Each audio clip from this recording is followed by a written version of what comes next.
I know you see data of actual transactions. Are people doing what they tell us they're doing? We not only see it in the aggregate, we also see it in pieces. And so if you look in the aggregate, the amount spent through the Thanksgiving weekend on Black Friday and Cyber Monday, through all the month of November and the first part of December, it's up 4.25%, 4.5% versus last year's November. And so it's growing. And then if you look by terciles, 3 buckets of income levels, it's clear the people in the bottom income level and the lower income levels are spending a little faster growth rate, but still growing, and then the middle and upper faster. So what they're telling you is what they feel. What they're actually seeing is spending is reasonably solid heading into the end of the year. And it's been kind of going along like that all summer. Now, wages have grown, but inflation bothers people. Jobs are, the unemployment rate's very low, but it's been rising. So there's a lot of discussion in there. But at the end of the day, people are spending. They have good credit quality. They are employed. And we can see wages growing as people's paychecks come in at a 3% clip. So it's pretty solid right now. Is that still, though, stilted towards the upper income brackets? Is it that K-shaped economy some people talk about? Our team looks at this. Yes, the growth rate difference is higher, but all the third, all 3/3 are growing. And you so, think that'll continue? Yeah, and that's been continuous. And so that's the question. They grow at different rates, but they're all growing, which all means they're putting more money in the economy than they did this time last year. Mm-hmm. Why do you think people have sentiment that's low, but spending that's higher? It's, you hear about it, you've talked about it. It's this question of affordability and prices and trying to figure out how that, because we had a very strange process from 20 through now. We had COVID lockdown, then we had all the stimulus, then we had high inflation, and then we had wages caught up to it. And if you draw a line and say, here's wages and here's spending, and here's price growth, they stay in sync across a long period of time, but they went at different times. And so they saw the inflation in 23 and 24 that was on their minds, and they want to see it subsist, and it'll take a little while to subsist. But as you go into 26, having come through 25, the incremental hit of that would be lower, and even when the Fed looks at it, they think inflation keeps working its way down.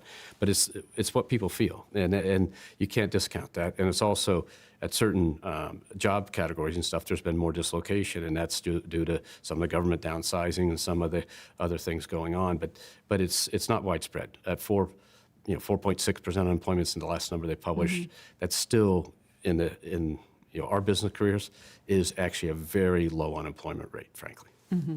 So in the past year, trade and tariffs, there were a lot of shocks to the system. Yeah. It was a big concern. But Bank of America now projects President Trump's strategy is one of de-escalation, not escalation. Does that mean you see this trade war with China cooling off? Well, I think if you go back to where we were in April, there was a lot of lack of understanding about where this would end up, and that affected small businesses and medium-sized businesses. They were shocked. The sheer size, the volume, the dollars across the board, et cetera. What you see now as time's moved on, it's sort of a 15% on one side, and then a higher number based on people who won't commit to purchase from the U.S. or won't commit to lowering their non-tariff barriers and things like that. And so the question, when I talk to foreign governments and they ask you the question about what's this all mean, or foreign CEOs, you say, look, you got a choice. You can be here or be here. You just have to make the choice. You're going to drive more towards America, and you'll come down to 15%. To go from a 10% across the board to 15% for the broad base of countries, not a huge impact. And that's where our team says it's starting to de-escalate, and that you're starting to see the resolution of the discussions into 15% here, 17, different numbers. When you put China's a different question because of national security interests, the rare earth minerals, the magnets, batteries, just the AI, all that stuff. It's a very different case. And I think also between Mexico and China, the USMCA, which has to be redone, is also a different case. But broadly in the world, you can see sort of the end point here, and now they've just got to work through the system. How much of a toll has that taken on small businesses? I understand B of A is the largest small business lender. So we're the largest small business lender, and if we were sitting here in the second quarter of this year, it was a big toll. They were very because rates have gone up and that costs them more money because they borrow on revolving lines of credit. In other words, they borrow at floating rate. And then the tariffs came in and caused them, I'm not sure I can get the goods at what price and how can I commit. But as you went through the year, rates came down a little bit. So their issue right now is, can I get the labor I need to do to bid the contracts to do the work I'm doing? Because the immigration policies haven't settled in yet, and that's causing people concern.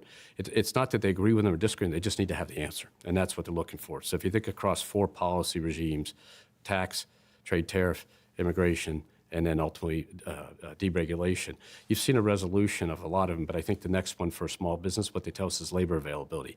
How they get there is, I need people to do this work, and I need to be dependable. They're here. So give me a set of rules, and I'll go play with them, but I need to be clarified on what the rules are.